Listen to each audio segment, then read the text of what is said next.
하셨으면 좋겠습니다. 이제 수업을 시작을 할게요. 오늘 1강 시험이고요. 문제 해설이고요. 전공 A의 9번부터 12번까지 독해 파트니까 9번 문제 펼쳐서 임어당 그 유모 소품 산문 나온 거 있잖아요. 그 부분부터 보도록 하겠습니다. 다른 부분은 이론에서 앞에서부터 1번부터 풀어주실 거예요. 보시면은 여러분이 문제를 잘 읽으셔야 되는데 4점 몇 점이에요? 기입형은 2점 몇 점이죠? 그쵸? 지금 논술형은 안 나와요. 그러면 4점 몇 점일 때는 작은 문제가 최소한 2문제 내지는 3문제, 4문제가 나와요. 근데 2문제가 나올 때는 상식적으로 한 문제당 답안의 점수 배점은 2점일 거고 4점씩이니까 3문제면은 1점, 1점, 2점 정도 되는 문제가 나올 거고 4문제는 1점, 1점, 1점, 1점 이런 식으로 나올 거란 말이에요. 근데 선생님 그러면은 0.5점짜리 문제는 없나요? 제가 실제로 0.5점짜리 문제를 내기는 했는데 최근에는 소수점으로 떨어지는 배점은 없습니다. 그러니까 부분 점수를 안 줘요. 내지는 있다 하더라도 뭐 2개를 다 맞춰야 1점이 되고, 그러니까 부분 점수를 안 줘요. 소수점 안 떨어지게 해요. 그러니까 조금 각박하게 채점을 한다는 생각을 하시면 되고, 또 하나 각박하게 채점을 한다는 건 뭐냐? 애매하게 하시면은 죽도 밥도 안 된다는 거예요. 그러니까 확실하게 잘해야 점수를 득점을 하지, 내가 애매하게 쓰면은 그냥 틀려버린다는 거. 예를 들어서 나 중국어에 관심이 있어요 라고 할 때 중국어로 뭐라고 해요? 我对中文很感兴趣라고 하잖아요. 근데 对를 빼먹고 그냥 답을 쓰라고 했는데 我对中文很感兴趣가 답인데 그냥 中文很感兴趣라고 썼다. 그거는 여러분이 봤을 때 명백한 비문이죠. 왜냐하면 한간싱춘 앞에 전치사 또이가 있어야 온전한 어떤 표현을 할 수 있는 거잖아요.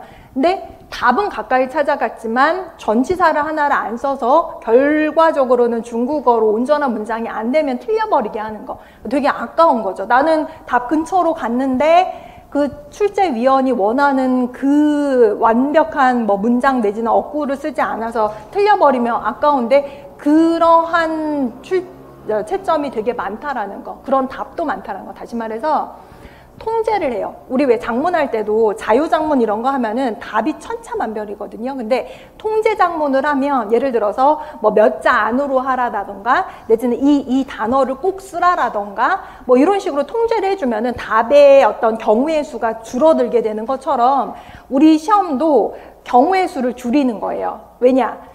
출제위원이 채점하는 게 아니라 출제위원이 문제를 내고 채점은 현직 교사가 들어가요. 그러면 현직 교사가 혼자 하는 게 아니라 마음대로 할 수 없잖아요. 여러분도 현직 교사 돼서 만약에 채점한다고 생각하면 얼마나 책임이 어깨가 무거워요. 왜냐하면 내가 채점 잘못하면 한 사람 인생이 바뀔 수가 있는 거니까.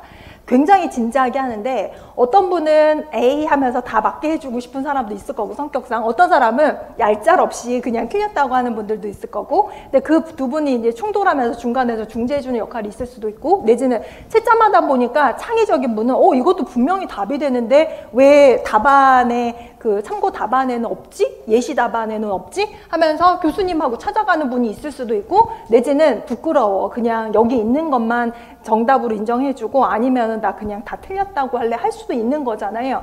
그러면 그러니까 여러분이 이제 여러분은 채점위원이 아니라 출제위원도 아니고 시험을 치러야 되는 수험생 입장에서 채점을 잘 받으려면 어떻게 해야 될까? 그러니까 출제위원이 입맛에 맞는 그런 답을 써줘야 되잖아요. 근데 그거를 내 맘대로 써가지고 맞는지 틀리는지 사실 판단이 안 되고, 그거를 쓰고 전문가한테 점검을 받고 요렇게 채점을 받아서 이렇게 해야 정답으로 인정이 되는구나라는 걸 자꾸 깨달아야 되는데, 어떤 분은 부끄러워서 내지는 뭐 답안에 있으니까 대충 요거는 그냥 내가 혼자 그냥 판단해서 안 내는데, 답안 제출하는 게 그래서 굉장히 중요하다. 기입형이라 하더라도 하다못해 오탈자라도 집어낼 때 본인은 몰라도 저는 이제 잡아낼 수 있잖아요. 그러니까 그런 거 또 점검을 꼭 받으시기 바라겠다라는 걸 당부 드리고요.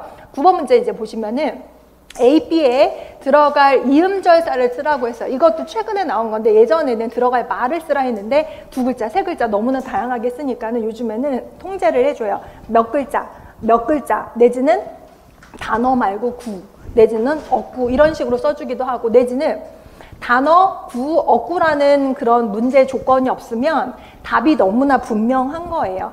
내지는 답의 범위가 조금 넓을 수도 있는 거예요. 근데 그것 때문에 이 어구, 구, 물론 단어랑 구는 차이가 되게 커요. 왜냐, 예를 들어서 소품문이 답인데 우리 소품문이라고 하는 거는 하나의 단어처럼 막 쓰잖아요. 그러니까 단어도 되는데 예를 들어서 뭐 생존하는 소품문 노신이 말했죠. 살아남은 소품문 할 때生存的小品文 하면은 그거는 단어가 아니라 구잖아요. 중국어로 구를 뭐라고 하죠? 短语라고 하죠. 词组라고 하죠. 우리 이제 시험에서는 短语라고 나오는데 그건 短语를 쓰라고 했는데 소품문이라고 하면은 틀릴 가능성이 또 크다라는 거죠. 그래서 그 문제 조건에 맞게끔 답을 써주는 게 되게 중요하다. 그게 여러분이 실력이 나쁘고 좋아서의 문제가 아니라 우리 시험은 어디까지나 문제 낸 사람의 입맛에 맞게 답을 써줘야 그게 정답으로 인정이 되는 거예요. 그럼 봅시다. A, B를 쓰라고 했었고 C의 문장 속에서의 의미를 쓰라고 했었고 B 지문에서 뒤에 들어갈 삼음절사를 찾아 쓰라고 했었고 E가 가리키는短语를 쓰라고 했는데 이런 문제는요. 요즘 문제는 문항수가 줄어들었잖아요. 그러다 보니까 예전처럼 뭐 중국어라던가 단순 독해라던가 이런 게 별로 의미가 없고 요즘에는 이론 지식 예를 들어서 여기 같은 경우에는 지금 임어당의 소품문 임어당 소품문 운동은 언제죠? 1930년대 초반이죠. 그때. 그 다음에 여기는 등장하진 않았지만 임어당 소품문 운동은 고대 문학에 있어서 뭐 근대 문학이라고 할 수도 있는데 아무튼 고대 문학에 있어서 어떤 그 산문의 바탕, 기반을 두고 영향을 많이 받았다고 할 수 있냐면 명말 소품문의 영향을 많이 받았다고 할 수가 있는 거예요. 여기서 문제는 안 나왔지만 지금 출제위원들이 되게 눈여겨보고 있는 파트가 뭐냐면 제가 느껴지기에 지금 임어당 1930년대 소품문 운동, 임어당 산문 되게 집중해서 보고요. 그 다음에 예전에 주자청 산문 굉장히 많이 나왔거든요. 근데 임어당 산문 되게 집중해서 보는데 예전에 임어당 산문이 우고, 위, 우미 나온 적이 있었거든요. 순수 독해로. 근데 순수 독해로 그걸 안 내고 임어당 소품문 운동을 내면서 노신과의 그 소품문 그 논어파하고 태백파의 논쟁 관련돼서도 문제가 나올 수가 있다라는 거. 그 다음에 임어당 소품문, 주작인도 소품문 그러면은 작품이 나올 가능성이 있는데 그 많은 작품 우리가 언제 다 보느냐고요. 특히 그러면은 나는 1930년대 소품문 운동 봤으니까 작품을 좀 보고 싶어 하면은 주작인의 소품문을 보는 것보다는 임어당 것을 보는 게 조금 영향가가 있다. 왜냐? 주작인 같은 경우에는 학자로서 더 명망이 높고 그 다음에 교수로서 명망이 높고 산문은 많이 썼지만 문학적인 성취 자체는 작품으로서는 성취가 별로 높은 편은 아니에요. 다만 주작인은 뭐 사람의 문학이라던가 이런 소품문 운동이라던가 미문 주장이라던가 이런 이론 쪽으로는 좀 집중이 되어 있죠. 그러면 기왕이면 임어당하고 주작인 산문을 볼래? 그러면 임어당 걸 보는 게 맞고 마침 우리 시험에 우고, 위, 우미 나왔으니까 그걸 다시 한번 봐도 되고 근데 지금 우리 수업 시간에 했던 워더제이의 나의 금연기라는 뭐 산문이라던가 그런 산문들 몇 개 있잖아요. 그걸 한번 뒤져서 다시 봐도 되고 근데 문제 자체가 요즘에는 어떤 작품에 막 집중해서 나오는 게 아니라 다 전체를 아우르는 거죠.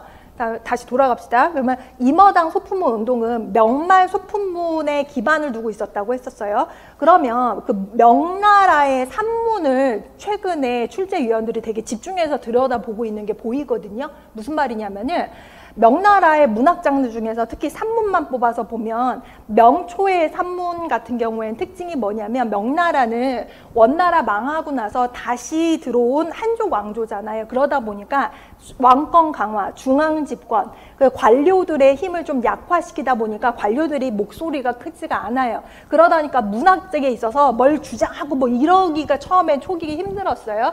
그러다 보니까 명초의 산문의 어떤 그 분위기는 뭐냐면 온화하고 화려하고 전아하다라고 해서 우아한 그런 분위기 때문에 대각체를 형성하게 됐죠. 대각체가 주로 그런 거고, 그럼 대각체가 주로 그 제왕의 공덕을 칭송하거나 태평성세를 칭송하거나 이러다 보니까 화려하고 형식주의로 가다 보니까 그 다음에 나온 그 뭐죠? 우리 왜 명나라 산문 유파 중에서 이동양 같은 사람이 주장한 이런 그 중요하지는 않아요. 기억이 안 날 수도 있는데 다릉파 같은 경우도 형식주의에서 크게 벗어나지 않고 그다음 전후칠자 배우셨죠? 전칠자, 후칠자에서 전칠자 중에서 뭐 이몽량이라던가 하경명이라던가 이런 사람들이 주장한 복고파, 복고주의 산문. 복고주의라는 게 뭐예요? 옛날로 돌아가려는 거잖아요.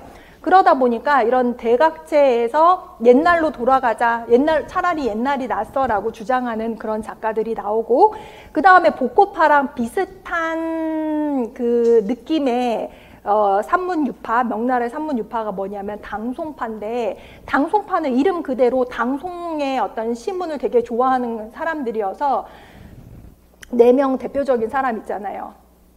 누구 있죠? 귀유광도 있었고 모곤도 있었고 왕신중도 있었고, 그쵸? 이런 사람들 등등이 있었는데, 이런 사람들의 특징이 뭐냐? 당송산문을 좋아해요. 그쵸? 그러다 보니까 그 다음에 반발로 나온 산문유파가 뭐죠? 공안파나 경릉파 이런 사람들. 공안파나 경릉파가 주장하는 거는 복고를 반대하죠.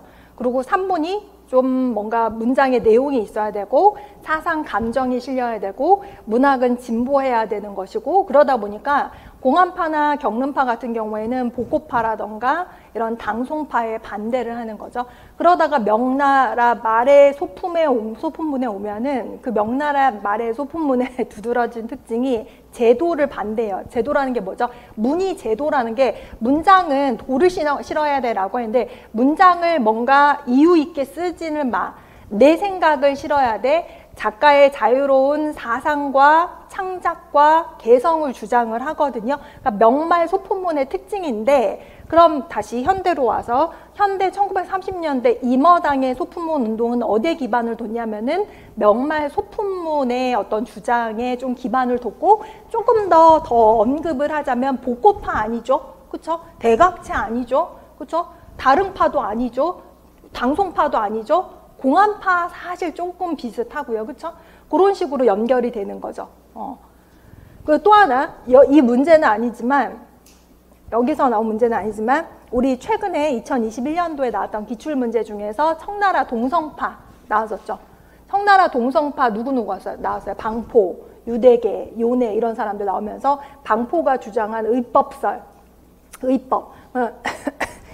이론 지식할 때 그걸 막 달달달달 외워. 그러면 방포, 의법, 청, 동성파, 뭐 안위성, 동성연 출신이라서 청말, 증국번, 그 다음에 뭐 엄보까지 다 포함한 끝 이러고 나면은 내가 외운 게 그냥 중국어로 나왔네? 그러면은 영양가가 없는 거예요. 문제는 그게 아니라 방포가 뭘 주장했게? 라고 묻지도 않았고, 동성파가 누구게? 라고 묻지도 않았고, 이런 방포나 유대계나 요네 같은 사람들을 다 합쳐서 무슨 파라고 하게? 물론 나올 수도 있지만 나오지 않았어요. 단 의법설이 나왔는데 나는 의법 이러고 지나가신 분들은 의법이 뭔지 몰라. 근데 문제는 거기서 뭐라고 나왔냐면, 의법이라고 한 게, 의라고 하는 거는 문장에는 사상 감정, 사상 내용이 있어야 돼요. 원장여思想感情, 思想内容.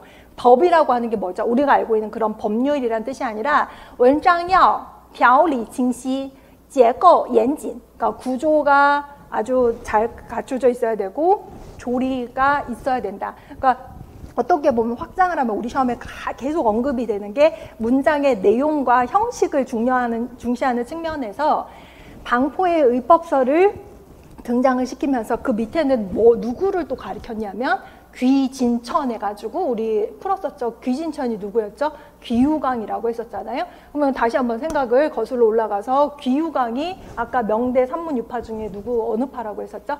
당송파라고 했었잖아요. 당송파는 말 그대로 당송팔대가의 문장을 좋아하는 사람들이에요. 근데 우리 왜 공안파 나오면 제일 유명한 사람이 누구죠? 원시 삼형제라서 원종도, 원갱도, 원중도 해가지고 원시 삼형제잖아요. 이 사람들이 주장하는 게 뭐죠? 두수 싱링 부쥐 거타오 했잖아요. 두수 싱링이라는 게 내 성명이라는 내 마음의 소리를 표현해봐 이거였거든요. 청나라 원매 성명서라고 걔를 같이 한단 말이에요. 동성파도 문장에는 내용이 있어야 돼. 그것도 중요하다고 했으니까 뭔가 옛날 걸로 돌아가야 돼 라고 하는 사람들에 대해서는 조금 뭐 반발 내지는 반대, 비판적인 입장을 하는 게 너무 당연하잖아요. 그러면 공부를 더 하신 분이라면 청대, 동성파의 방포, 유대계, 요네 같은 사람, 중국보, 원복 같은 사람들은 명나라의 당송파의 문장에 대해서 물론 무조건 나쁘다, 무조건 좋다라고 할지는 못하지만 어느 정도 비판적인 입장을 견지를 할 수 있다라는 걸 우리가 추측을 해볼 수가 있는 거죠. 여기까지 아신 분은 문제를 풀 때 그냥 잘 풀리는 거고, 근데 몰라도 상관없어요. 근데 풀다 보니까 이건 독해 문제인데, 사실은 난 청나라 동성파도 모르고 명나라 공안파도 잘 모르는데, 귀유강도 모르는데 풀다 보니까 고문 독해가 되니까 의법 얘기를 하는데 다 설명이 돼 있어요, 지문에. 그쵸? 의는 뭐고 법은 뭐다 하면서 뭐 이 문장은 뭐가 없다고 하니까 사실 독해가 되면 이 문제는 풀려지는 문제라는 거야. 그럼 다시 말해서 이 문제를 설계할 때 예전처럼 순수 독해라는 문제가 사실은 요즘에는 크게 의미가 없는 게, 어떻게든 문학이든 언어학이든 어법이든 연결을 해가지고 자꾸 문제를 내려고 하는 게 보인다라는 거. 다만 우리가 문제를 풀면서 문학사 지식이나 언어학 지식을 머릿속에 넣고 있으면 보여요. 그 수가 보여요. 근데 그거 전혀 모르면 바짝 긴장하면서 푸는데 그래도 풀려요. 그러니까 누가 좀 쉽게 풀고 누가 좀 어렵게 풀고 그 차이지, 사실 답안은 찾아갈 수가 있다라는 거죠. 그걸 머릿속에 넣고, 그럼 다시 문제로 와서, 이 문제는 1930년대 임어당의 소품문 운동에 관련된 지문인데, 문제를 읽다 보면은 지문을 읽다 보면 이거는 독해가 되면 답을 쓸 수가 있어요. 무슨 말이냐면은, 유머라는 말은 중국의 과지라는 말, 우리 골개미라는 말 하잖아요. 이 말하고 어때요? 두 가지가 굉장히 헷갈리는 측면이 있다라고 했으니까 유머와 골개라고 하는 이 두 단어에 대해서 비교를 하겠죠. 여러분 지금 공부할 때 그 펜을 갖다가 까만 펜으로만 칠하지 말고요. 그러니까 파란 거, 뭐 빨간 거, 뭐 형광펜 해가지고 제가 비교하라는 거, 뭐 노란색 같은 색깔, 그 하위는 뭐 빨간 색깔, 뭐 번호 매기고 이런 식으로 해서 나중에 이렇게 봤을 때 눈에 보이게끔 하세요. 두 가지 단어가 뭐냐면 요모하고 과지, 이 두 가지. 그럼 이 두 단어에 대해서 설명을 해야 되는데, 보세요. 일단 결론적으로 말씀드리자면 골개가 A가 먼저 나오고 요모가 먼저 뒤에 나왔는데, 여기서 문장 보면 요모하고 과지 다르다고 했는데 요모는 뭐뭐뭐고 B는 과지는 뭐뭐뭐보다 할 수 있어요, 찍어서. 근데 그게 아니라 실제 원문에는 과지가 먼저 나오고 요모는 뭐다라고 설명이 돼 있어요.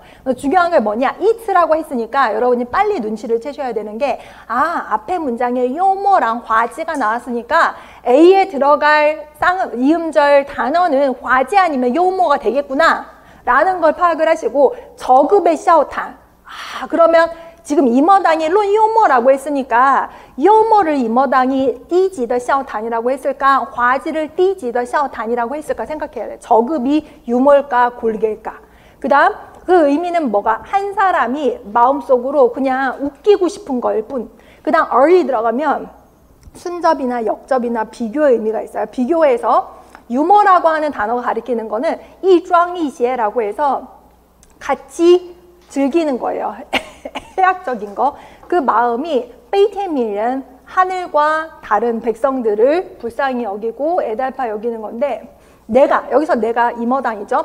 상하이에서 논어인데 슈밍하오 있어요. 슈밍하오는 잡지나 책이나 글 이름에 이렇게 슈밍하오 있으니까 잡지구나 아시면 돼요. 반월간인데 여기 나와 있잖아요.赚几千时 돈을 크게 벌였을 때 有一个印刷股东认为这个杂志应当归他所有라고 해서 인쇄 사장님이 그 잡지는 그 사람 거다 소유를 주장을 한 거죠. 그러면 여기까지 봤을 때 이거는 그렇게 난이도가 높은 게 아닙니다.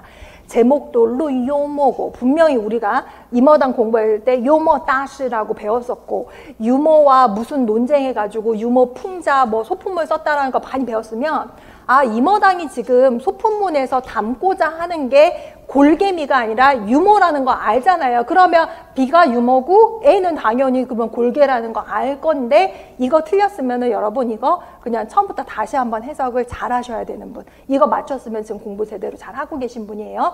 그 다음 계속해서 보시면은 有你办吧我说那么有你办吧, 요것도 보시면은 마음대로 하세요라고 한 거예요. 有你办吧.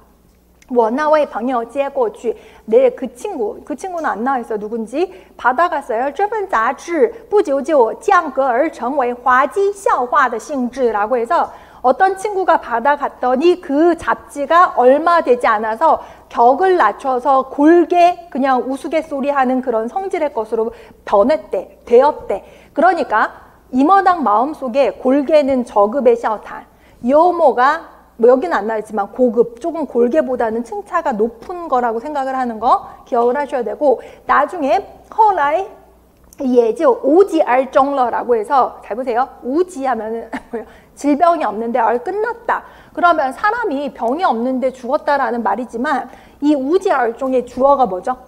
이 잡지잖아요. 근데 왠지 문맥상 이 잡지는 어느 잡지? 논어 잡지? 논어 잡지가 끝났다, 죽었다. 그럼 잡지가 죽었다는 말이 어디 있어요? 그럼 뭐예요? 정관되었다. 그러면은 우지얼종의 의미가 뭐게 그러면 이 잡지가 정관되었다라던가 이제 발간이 중지되었다라는 취지로 써주셔야 맞는 거죠. 그러니까 이런 거는 문맥을 여러분이 잘 파악을 하시면 풀 수 있어요. 그다음 我后来又办了人间世和宇宙风이라고 했는데 인간세 우주풍 해가지고 이렇게 나왔다고 했는데 제가 이머당 설명하면서 순서대로 잡지, 발간 잡지 기억하라고 했어요.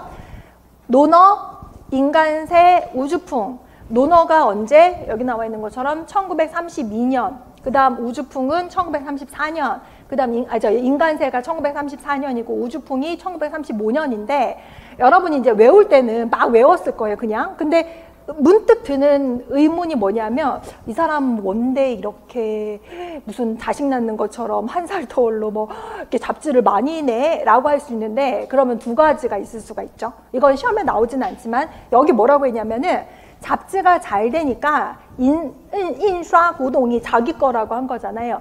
출판사하고 자꾸 분쟁이 있으니까는 그냥 치워버려. 논어 누구 줘버리고 내가 인간세 발간하고 인간세하고도 그 잡지사하고 인쇄공사하고 회사하고 분쟁이 있으니까 치워버려 그러고서는 우주풍으로 간 거예요. 그러면 이건 뭐를 또 얘기를 할 수 있냐면은 뭔가 잡지가 잘 됐으니까 갖겠다고 한 거고 뭔가 잡지가 잘 됐으니까 그래 너 줘버려 하고선 이머당이 딴 거를 창간했을 거 아니에요.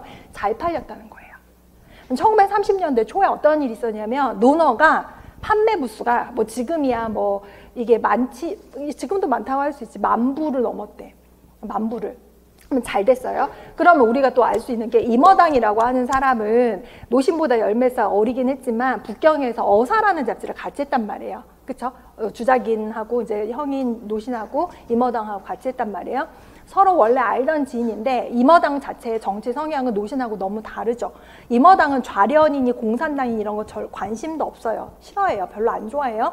근데 자꾸 1930년대 유머, 풍자, 소품문 이런 걸 주작인하고 같이 주장을 하면서 운동을 전개를 하니까 노신이 보기엔 별로 안 좋아 보인 거죠. 그쵸? 근데 논어라는 잡지는 1932년이라고 했는데 잡지라는 게 짠 하고 32년에 나온 게 아니라 20년대 말 30년 이때 뭔가 계속 잉태되고 뭔가 운동이 있고 하다가 그래 그러면 우리 한번 잡지 해보자 라고 했을 거 아니에요. 근데 의외로 너무 잘 되는 거예요. 왜냐 사람들이 안 그래도 뭐 너무 힘들고 공산당이며 국민당하고 싸우고 막 전쟁 나고 외국에서 지금 쳐들어오고 조개지 다 차지하고 있고 일본에서는 계속 찝쩍거리고 있는 상황에서 뭔가 되게 신선한 거죠. 위안을 받는 거죠. 그러다 보니까 이머당의 논어라는 잡지가 대중들의 굉장한 호응을 얻었던 거예요. 그러다 보니까 판매 부수가 많아져요. 그러면 노신 자체가 아니라 좌익 작가들이 견제를 한단 말이에요. 왜냐면은 이머당 같이 능력 있는 작가가 우리 쪽으로 넘어오면 너무나 좋은데 저건 안 하고 딴짓만 한다고 한단 말이에요. 근데 이머당은 절대 넘어올 생각을 안 해. 그러면서 뭐라고 했냐, 논어에서 뭐라고 했냐면 我们不反革命 우리는 혁명을 반대하지 않는데. 그럼 얼핏 보면은 그럼 이머당도 하는데 그게 아니라 이머당은요 좌련 쪽에서 찝쩍거리는 것 자체가 싫은 거예요. 그러니까 니네들은 해 혁명, 우리는 반대는 안 할게. 하지만 건드리지를 마. 그리고 우리는 남의 돈을 받지 않는다. 왜냐면 돈 받으면 해줘야 되잖아. 글 써줘야 되잖아. 안 해. 후원도 하지 마. 우리는 잡지 팔아서 그 돈으로 할 거야 하는 거예요. 그러니까 만약에 논어 발간사를 잘못 보고 우리는 뿌방革命해서 혁명 반대하지 않았어? 그러면 논어도 혹시 막 이러면은 상상의 나래를 펼치면 절대 안 되는 거고 이머당은 확실히 선을 그은 거예요. 그러다 보니까 이머당의 소품문 운동을 하던 그 논어 잡지는 누구의 공격을 받았을까? 좌익 작가들의 공격을 받았겠죠? 그럼 좌익 작가들이 막 공격을 하면 노신은 좌련의 영수인데 가만히 있나? 글 써야지. 그러니까 1932년 9월에 논어 잡지가 발간돼서 33년 엄청 잘 돼요. 그러니까 33년 말쯤에 논어 1년 발간 기념에 노신이 글을 써주는데 혹평을 하고 지금 웬 말이냐, 유머가 웬 말이냐 이런 글을 쓰는 거죠. 그러면서 그래도 안 먹혀. 그러니까 1934년에 좌련에서 어떤 잡지를 발간하냐면 태백, 망종. 그러니까 태백파가 거기에서 이름이 나온 거죠. 그래서 문학사에서는 논어파하고 태백파의 논쟁이라고 나오는 게 다 잡지 이름이에요. 그리고 논쟁한 시기가 언제냐면은 1930년대 초반, 조금 더 자세하게 들어가면 33년, 34년 요때인데 그때 이제 인간세 때려치우고 1935년에 우주풍 발간했잖아요. 근데 좌련이 와해되죠. 언제? 노신 죽고 나서 1936년에 좌련이 해산이 된단 말이에요. 그리고 유머 소품 논쟁도 말이 좋아 계속 운동을 하지 중국의 정세가 그 당시에 뭐 소품 운동을 할 만한 상황이 아니었잖아. 왜냐? 계속 일본 쪽에서 찝쩍거리고 1931년 9.18 사변, 만주 사변이 있고 급기야는 1937년 7월 7일에 노구고 사건에서 중일전쟁 발발하잖아요.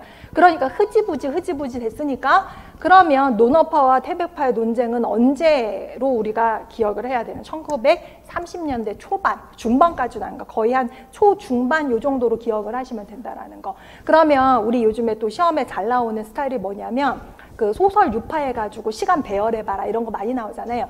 만약 이제 소설도 나왔어요. 산문도 나왔잖아요. 시도 나왔잖아요. 그러면 만약에 뭔가 논쟁 관련돼서 나왔다. 그런데 논어파랑 태백파 논쟁 내지는 뭐 임어당 소품문 운동과 좌련의 작가들의 어떤 그런 그 소품문 논쟁 관련돼서 나왔다. 그러면 여러분이 알고 있어야 되는 시간의 시간단은 언제나 1930년대 초반이라는 걸 기억을 꼭 하고 있어야 되는 거.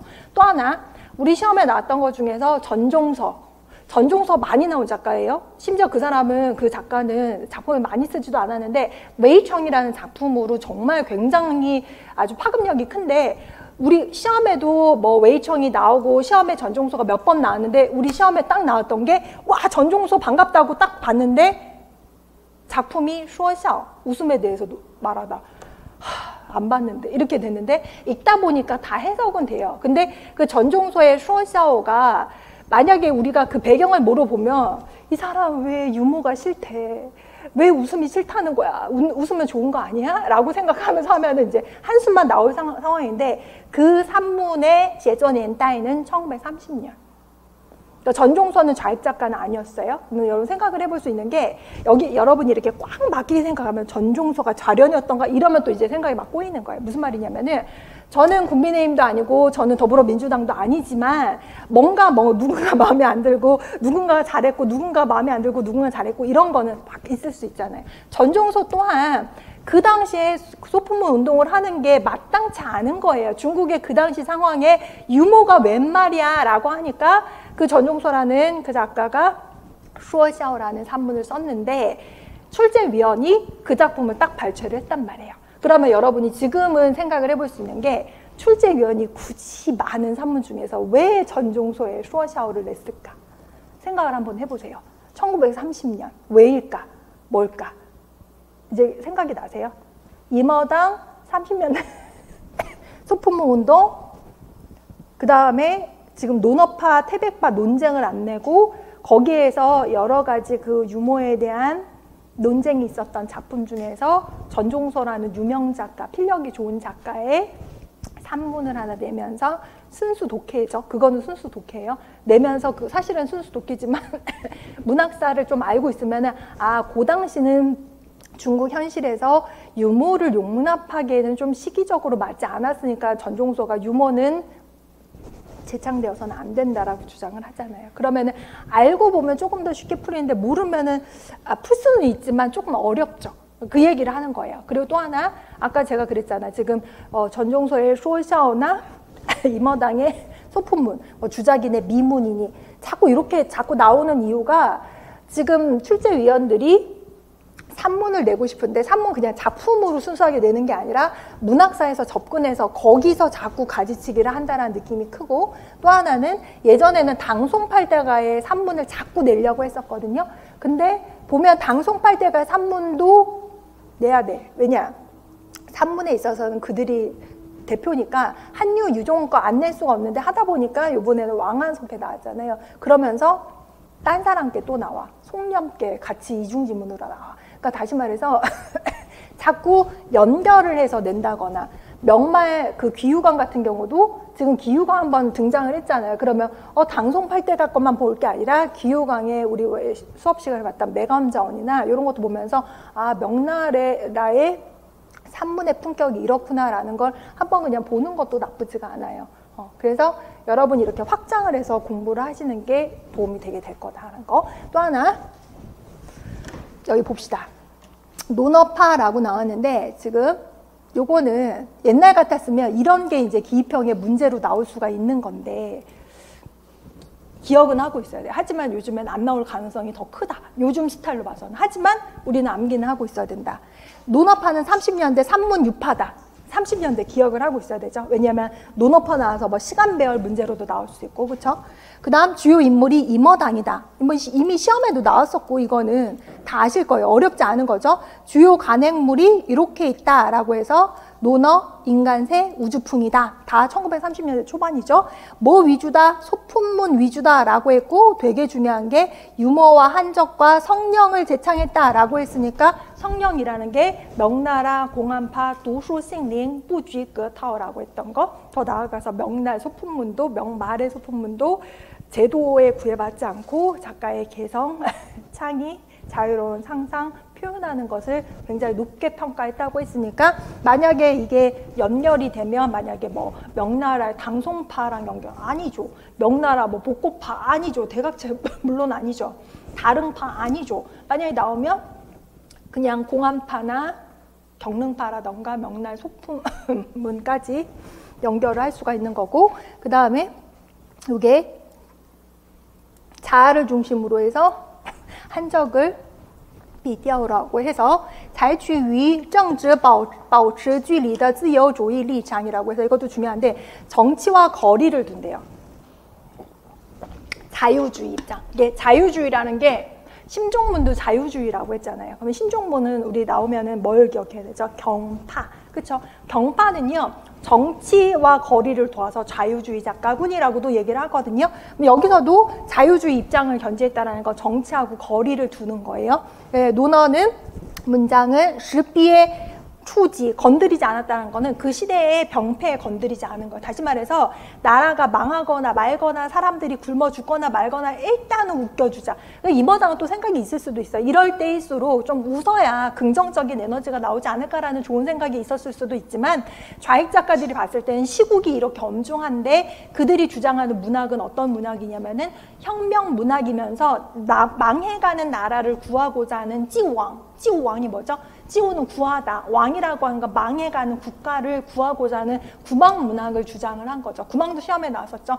노신이 구망문학 하기 전에 했던 문학은 뭐죠? 계몽문학이죠. 계몽은 뭐냐? 머리가 아직 깨우쳐지지가 않으니까 중국인들을 미개라는 건 좀 그렇고, 아직 자각하지 못한 중국인들을 일깨우기 위해서 아큐정전이니 광인일기니 이런 소설들을 쓴 거잖아요. 그런 건 계몽문학이고, 나중에는 소설을 안 썼지만 구망문학이라고 하는 거는 망해가는 나라를 구하고자 하는 그들이 얘기하는 혁명문학을 얘기를 한다라는 거. 그 다음에幽默中含 讽刺라고 해서 그냥 웃기기만 한 게 아니라 풍자, 비꼬고 꼬집는 거죠. 1934년 후에 讽刺, 전망이라는 거는 날카로운 끝이요. 日益 점점 减弱 약화되고, 幽默也流于说笑话寻开心, 유머도 점점 활기를 잃는 거죠. 그 원래 목적 취지를 잃어가는 거예요. 그래서 좌익 작가와 논쟁이 발생했다라고 해서, 만약에 문제가 나오면, 우리 요즘에 문제가 어떤 식으로 잘 나오냐면 서술형인데 그 안에 다 서술이 아니라 한두 개 정도는 기입을 내고 한두 개 정도는 서술을 내거든요. 뭐 좌익 작가하고 논쟁을 벌였다. 우리 좌익 작가 심정문 할 때 재작년에 나왔었잖아요. 그런 것처럼 이거를 알고 있어야지 단편적으로 그냥 뭐 임어당, 유머, 소품, 뭐 산문 이렇게만 한적 소품, 소품문만 알고 있으면 문제를 이제 못 푼다라는 거. 독해 문제도 독해 사실 실력으로 풀 수 있지만 시간이 오래 걸린다. 이걸 갖다 꿰고 있으면 나중에 뭐가 나와도 이래서 문제를 냈구나라고 하면서 조금 더 편하게 긴장 덜 되면서 독해를 해낼 수가 있다라는 거예요. 그래서 정리를 한번 해두시고 됐습니다. 그 다음에 내용을 계속 한번 해석을 해보면 이 잡지 했고 우주풍 했고 이同样我后来又办了人间世和有宇宙风同样以刊登자 보세요. 显示性的 D 특색으로 해서 그러면 D에 들어갈 걸 비문장에서 찾으라고 했는데 중요한 게 뭐냐면은 D에 걸리는 앞에 동사가 뭐예요?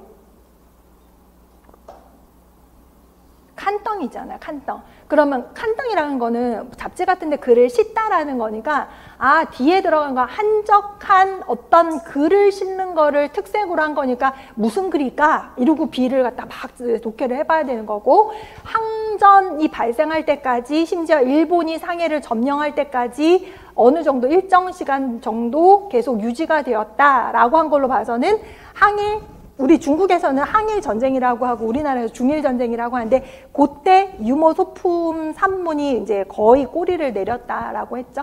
그래서 그것도 기억을 하시면 되고 비문장이 어떤 문장이냐면 제목을 보시면 노신의 소품문의 위기예요.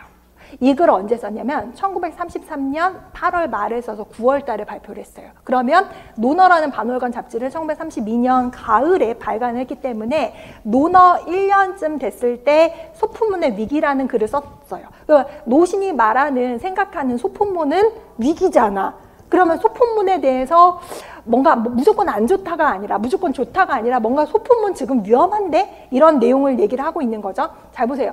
소품문이라고 하는 거는 위기까지 걸어온 거죠. 그러면 지금 소품문이 되게 중요한 키워드라는 거 동그라미 해놔야 되고 하지만 내가 말하는 위기라는 것은 의학에서 소위 말하는 지치라는 것과 마찬가지로 생사의 분기고 능이지得到死亡 죽을 수도 있고 여기에서 회복할 수도 있다. 여기까지 한 문장인데 한 문장의 내용을 요약하면 뭐냐? 노신은 소품문은 위기다라고 하면서 그 웨이지라고 하는 게 영어로 KRISIS라고 했는데 영어 좀 하신 분은 영어의 그 위기가 CRISI, crisis잖아요. 이거는 히라버. 그러니까 여기가 영어 이거 틀렸는데 이러고 볼 게 없이 지치가 뭐지 그냥 위기인데 중요한 건 이게 아니라요. 의학에서 말하는 위기는요. 이렇게 죽을 수도 있고 다시 회복할 수도 있어. 그러면 노신이 말할 때 소품문은 위기인데 그 위기라고 하는 거는 위기에서 건져내서 소품문을 다시 회복시킬 수도 있는 거고 아니면 소품문이 이대로 죽을 수도 있는 거야. 그러면 이 글에서 노신의 스탠스는 뭐냐? 소품문 너 나빠 이게 아니라 지금 이거 소품문 지금 위험한데? 라고 하는 거예요. 잘 취하셔야 돼요. 우리가 뭔가 어렸을 때 너 내 편이야, 너 누구 편이야 이럴 때 편 나누기를 하는 게 되게 이해하기가 쉽기는 하지만 어떤 글은 이게 A편도 아니고 B편도 아니고 중간적인 입장일 수 있단 말이에요. 노신은 지금 중간 입장에서 말을 얘기를 하고 있는 거예요. 그 다음 계속해서 보시면 마조이싱더作品 이거 괄호를 하거나 색깔이 있는 펜으로 하세요. 그럼 마조이싱더 作品의 대비가 되는 구가 뭘까? 生存的小品文이죠. 이게 눈에 보여야 돼요. 그럼 마취적인 작품이라고 있는데 잘 보세요. 마조이싱더 作品할 때 그 싱이라고 하는 게요. 중국어로는 이렇게 써요. 근데 한국어로 번역을 할 때 마취성의 작품이라고 해도 상관없는데 한국어로는 중국어에 싱이 들어가면 마취적인 작품, 적으로 해석하는 게 조금 더 그러니까 편하게 이해가 되기가 쉬워요. 상관없어요. 그냥 마취하는 작품, 마취성이 있는 작품, 마취적이 있는 작품은 뭐냐? 마취하는 사람하고 마취를 당하는 사람하고 동거의 위진다라고 해서 요건 사자성어인데 아셔야 되는 거죠. 우리 동거의 위진, 지금까지도 그랬지만 우리 시험에 나오는 이런 사자성어는 여러분 다 외우셔야 돼요. 동거의 위준이 뭐야? 같이 죽는 거예요. 같이 멸망하고 같이 죽는 거예요. 어디 나오면 노신의 스호 할 때, 내가 이제 스호 구에서 왔을 때, 그렇죠? 그거 나오잖아요. 암기하셔야 돼요. 그러면 이거는 단어를 아셔야 되는데 몰라도 같이 죽음 다음으로 돌아가다니까 뭐 같이 멸망하는 건가? 다시 말해서 마취를 시키는 작품은요. 마취를 당하는 사람, 마취하는 사람 같이 멸망시켜요. 그런데 살아있는 소품문은 생존하는 살아남은 소품문은 반드시 뭐가 되어야 되는가? 비쇼하고 더우치양 말 그대로 비수는 뭐예요, 여러분? 누구 죽일 때 짧은 칼 있잖아. 비수. 우리 비수를 꼽는다라고 하잖아. 그 비수. 투창이 되어야 된대요. 비유적인 말이죠. 그 다음, 能和读者一同杀出一条生存的血路的东西라고 했는데, 잘 보세요. 샤초에 걸리는 비너가 뭘까?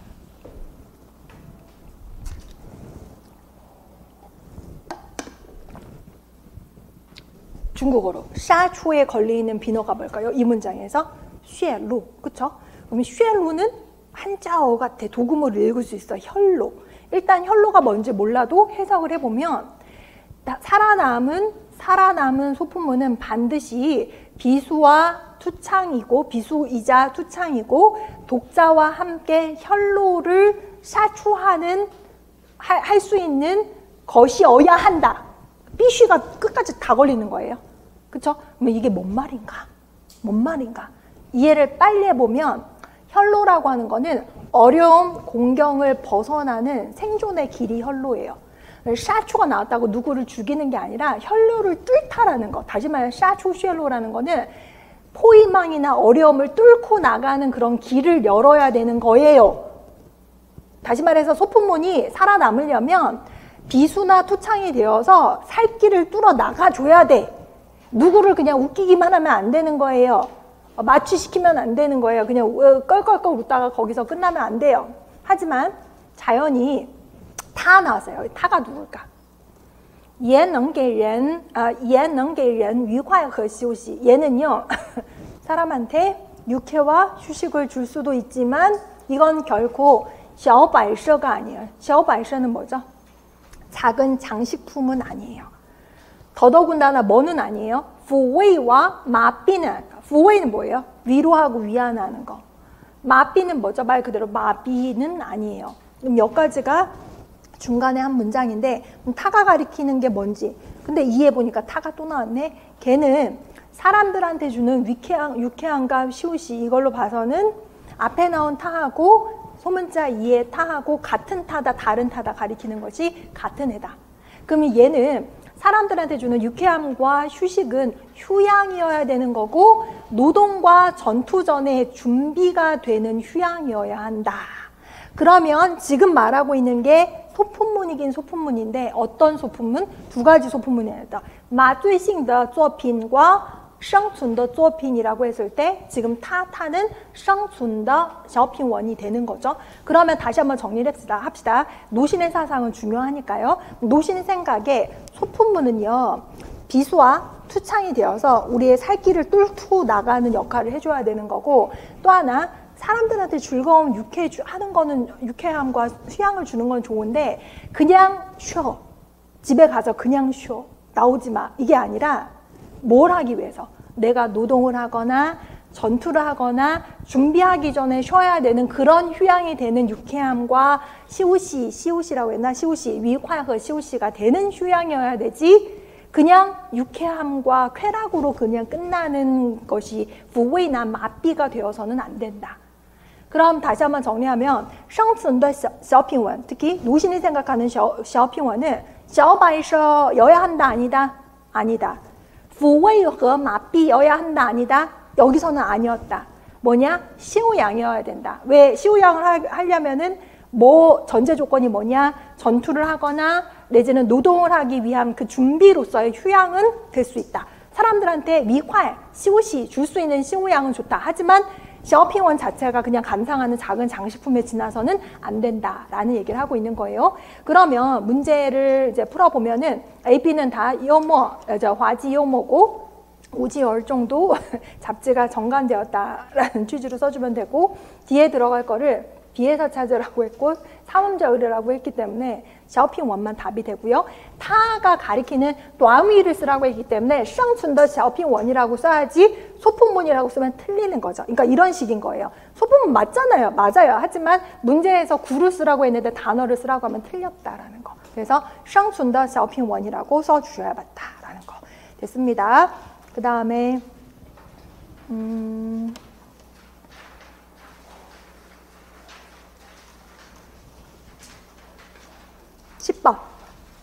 10번 보시면 비글에서 소문자 A의 의미와 비슷한 이음절사를 찾으라고 했고 그 의미를 해석하라고 했고 비글에서 소문자 B가 가리키는 이음절 즈위 단어나 구를 찾으라고 했고요. C를 현대한어로 백화 해석을 하라고 했습니다.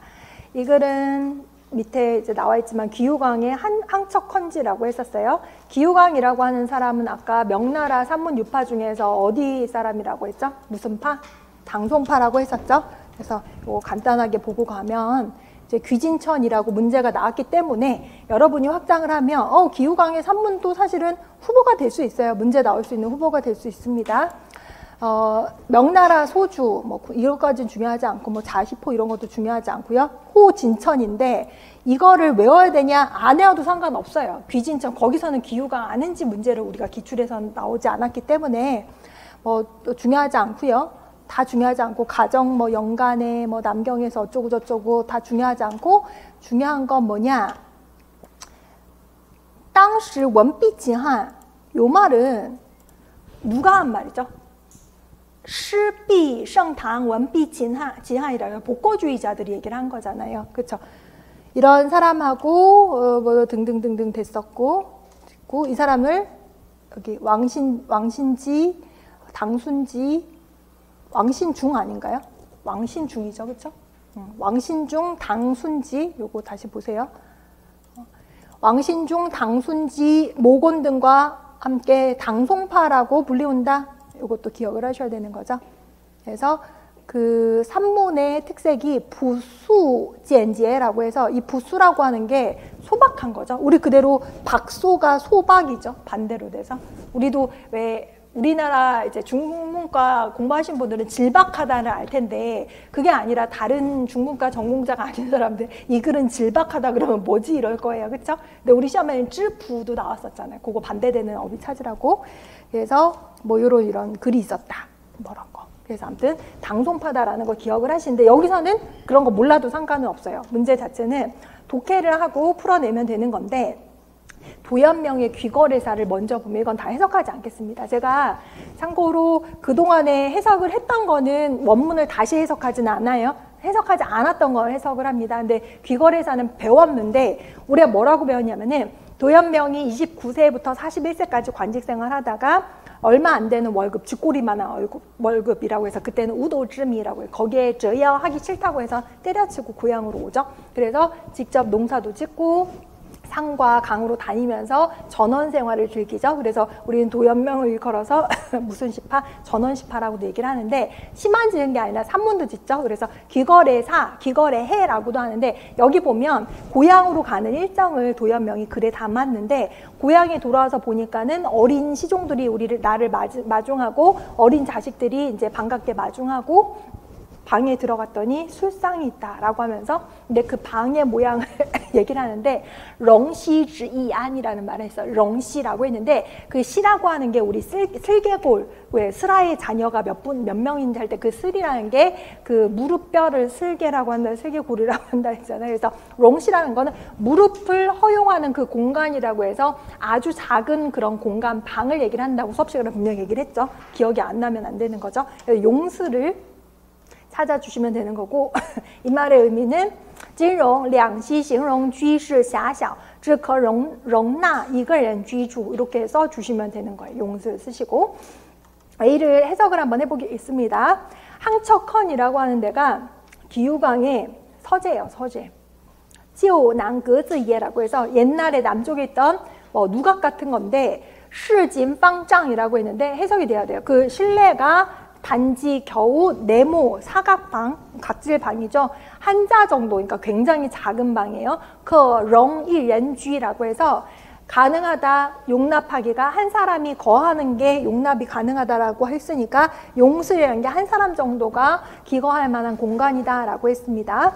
그 다음에 百年老屋, 100년 된 오래된 건물이고 전이 신루라고 해서 전이라는 건 지능물이요. 스며들어서 우리 누수 있는 거 있잖아요. 아파트 누수 있는 것처럼 뚝뚝 떨어지는데 위저 샤주 비에 젖으면은 아래로 떨어지고 매번 안 책상을 옮기면서 故事 돌아서 봐요. 无可置者 놔둘 데가 없네.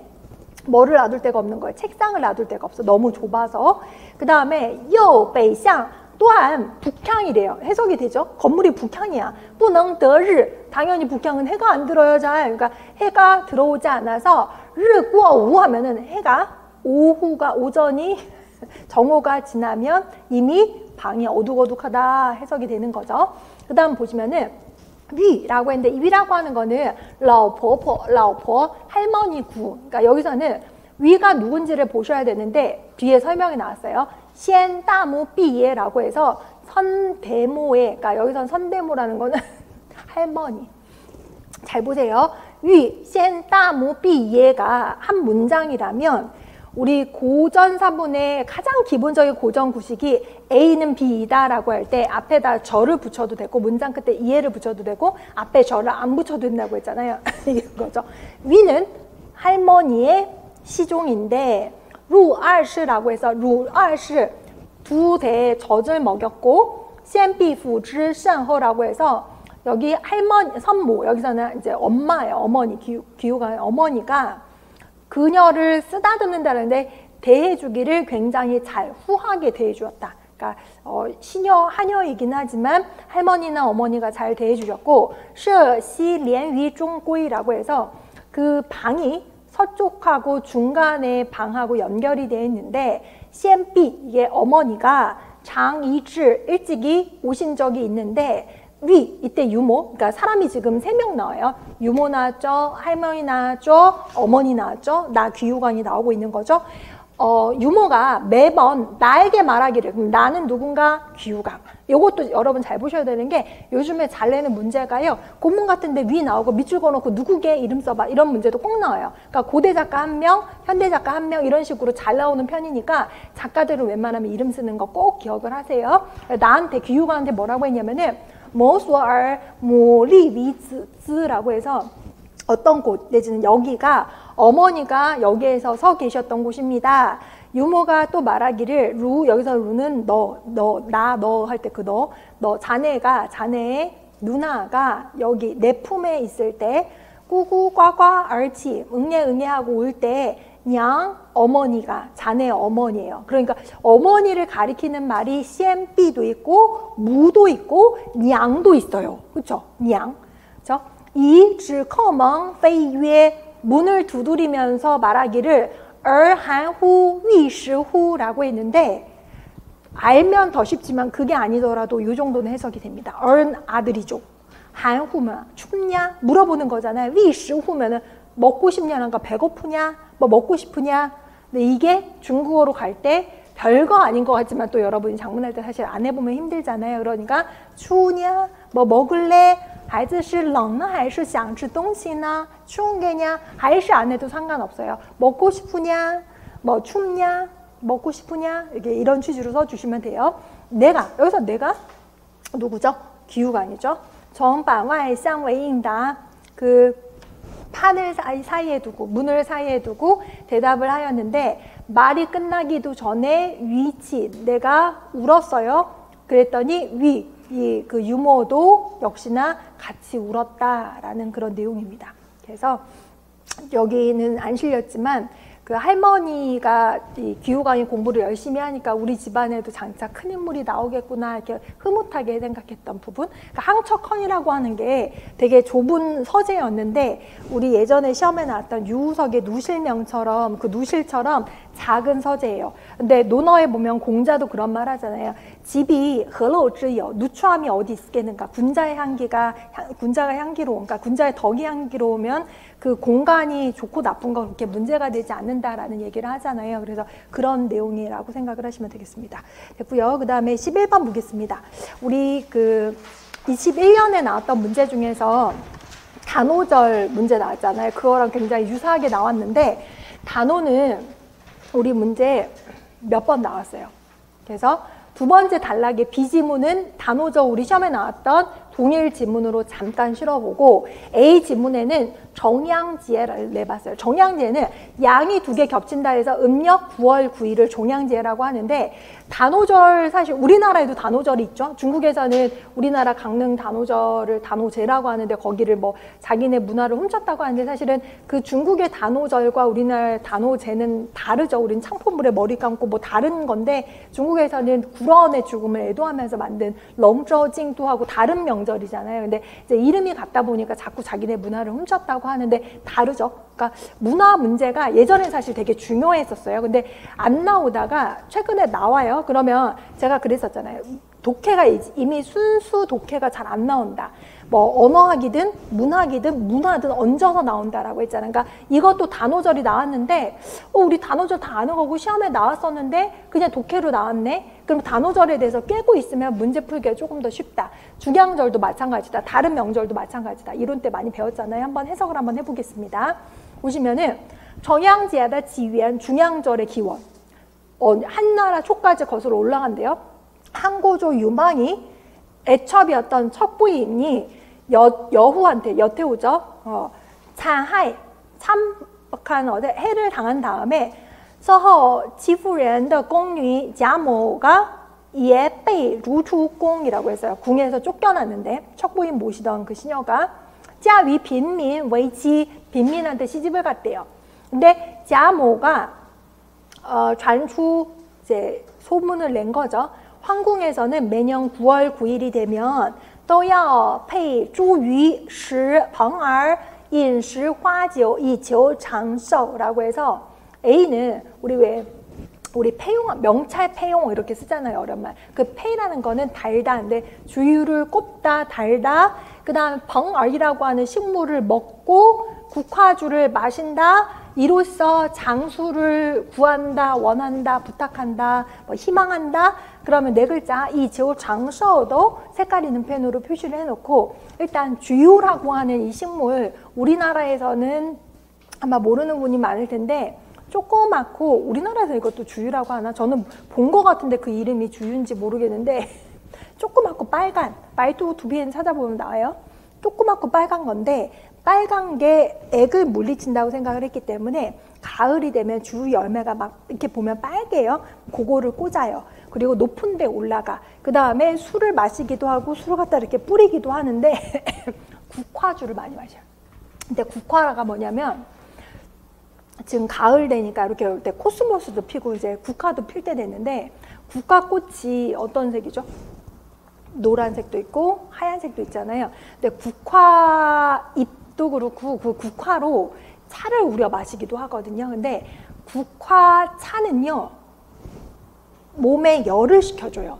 그러니까 우리 중국 요리 중에서 매운 요리, 뭐 다른데 고난도 되게 하는데 우리 대표적으로 한국 사람은 사천 요리가 되게 맵다고 생각하잖아요.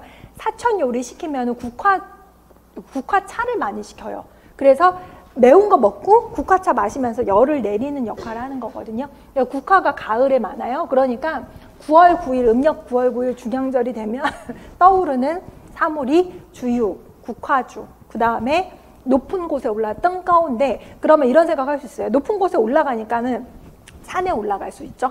근데 산이 없는 데도 있어요. 우리나라야 뭐 국토의 70% 이상이 산이니까 이제 뭐 뒷산에 올라가도 올라가는 건데 중국에는 평지가 많으니까 그냥 떵산만 하는 게 아니라 떵가오도 돼. 그러니까 떵가오 할 수 있는 데가 뭐예요? 누각 같은데 올라가는 게 다 포함이 되는 거예요. 일단 높은 데로 올라가야 돼. 그래서 어쨌거나 옛날 사람들은 페이따이 쪼유라고 해서 앞에 페이가 한 글자잖아요. 이걸 두 글자로 하면 페이따이 쪼유가 돼요. 거의 삐시에 취자이라고 해서 이거는 삐시에 취자이 사자성어라고 생각을 하면 그 내부의 단어의 구조가 뭐예요? 동목 구조죠. 그러니까 사악함을 피하고 재앙을 물리치다라는 거. 서진 초에 周处在他所写的风土记中 중요한 작품 아니라는 거 알 거예요.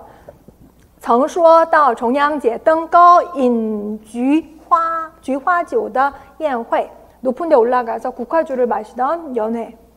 그거를 뭐라고 하냐? 주유회라고 했다는 거죠.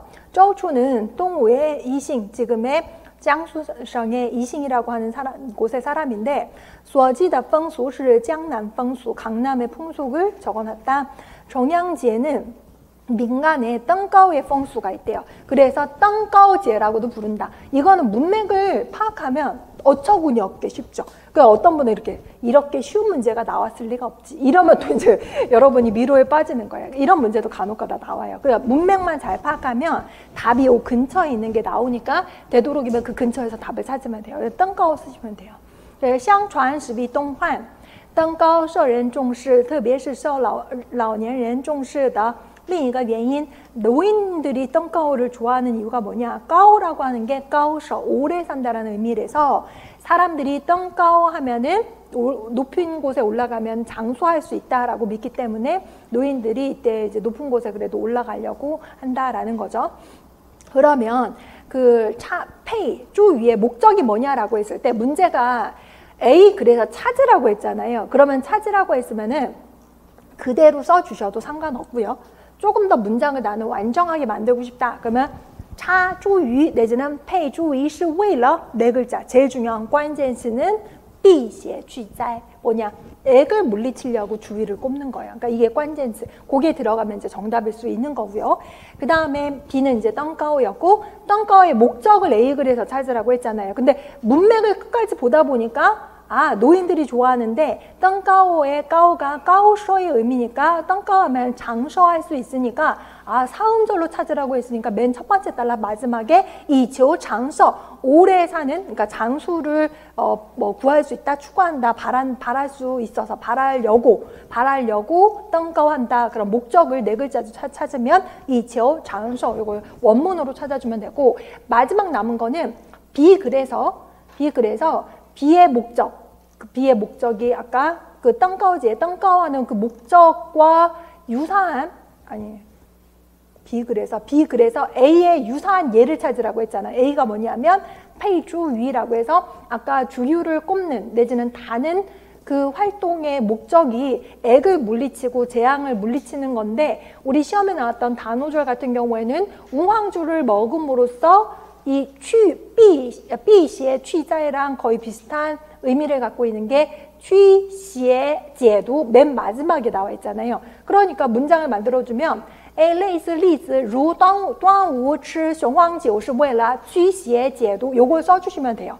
그러니까 문장마다 액을 물리치다, 뭔가 사악한 기운을 없애다, 해독하다라는 그 어떤 단어들은 좀 다르게 나올 수 있어요. 예를 들어서 이런 거. 우리 주유를 꼽는 거는 이 목적이라고도 얘기를 하고 있어요. 벌레라던가 좀 먹는 거를 방지하기 위해서 조총, 방주 이렇게도 나와 있고요. 그 다음에 등등으로 되게 다양한 이제 표현이 있을 수 있는데 여기서는 문제 자체가 우리 시험에 나왔던 기출 문제가 취시의 제도가 나왔기 때문에 요거를 써주시면 되는 거죠. 그래서 따로 요거는 보지 않겠습니다. 됐고 그 다음에 12번 어법 문제 요거를 볼 텐데 공부 조금 하신 분이라면 요거는 그렇게 어렵지 않게 풀 수 있었을 거예요. 요것만 아시면 되죠. 经常性动作를 표현을 할 때는 表达经常性的动作时 문장 끝에 러를 쓸 수가 없다 라는 거. 완료를 표시하는데 영어도 그렇잖아요. 영어도 매일 하다, 매일 산책하다 이럴 때 과거형 쓸 수 없고 현재형 쓰는 것처럼 똑같아요. 그래서 장장, 每天, 每星期라는 거 이런 단어들하고 같이 쓰이면 여긴 부사로 나왔는데 뭐 今天 뭐 이런 거, 每星期 이런 게 시간 부사가 아닌 시간 명사일 때도 아무튼 규칙적으로, 정기적으로, 주기적으로 하는 행동하고 나오는 행동을 표시하는 단어하고 같이 쓰이면 문장 끝에 러를 쓸 수가 없다라는 거 기억을 하시면 되는데 1번 보시면 他每星期二下午都去图书馆了라고 했는데 이걸 어떻게 고쳐야 되는 거죠? 他每星期下午都去图书馆이라고 고쳐주셔야 되는 거죠. 러를 빼야 되는 거죠. 그렇죠? 그 다음에 두 번째 문장 보시면 我在大学时常常参加足球比赛 이렇게 장창이 들어갔기 때문에 끝에 러를 안 쓰는 게 맞아요. 만약에 이 문장이 常常参加足球比赛了 하면 틀린 거죠. 됐고. 그러면 이 문장이 맞나 틀리나 보세요. 昨天下午 어제 오후에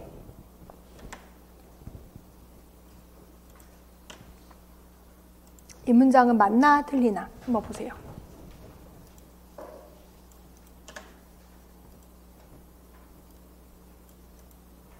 OX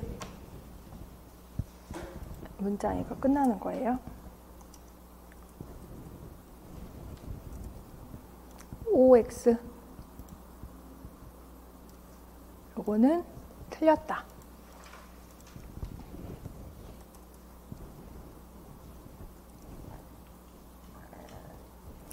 왜 틀렸냐? 汉语句子表示多个开始或完成的动作时 이게 그렇죠. 어제 오후에 나는 연습을 했고 단어를 예습을 했고 어법을 복습을 했다. 한국어로는 해석할 때 아무 문제가 없는데 이렇게 여러 가지의 어떤 동작이 개시되고 완성됨을 표시를 할 때 동사 뒤에 러를 붙여야지 러를 갖다가 문장 끝에 붙이면 안 된다. 그래서 이 문장은 어떻게 바꿔야 되는가? 昨天下午我做了练习预习了生词还复习了语法 라고 해서 동사 뒤에 붙여야 되지 문장 끝에 쥐웨이에 러를 붙이면 틀렸다. 뭐 이런 것도. 너의 위치는 해도 헷갈리니까 잘 알아두시고요.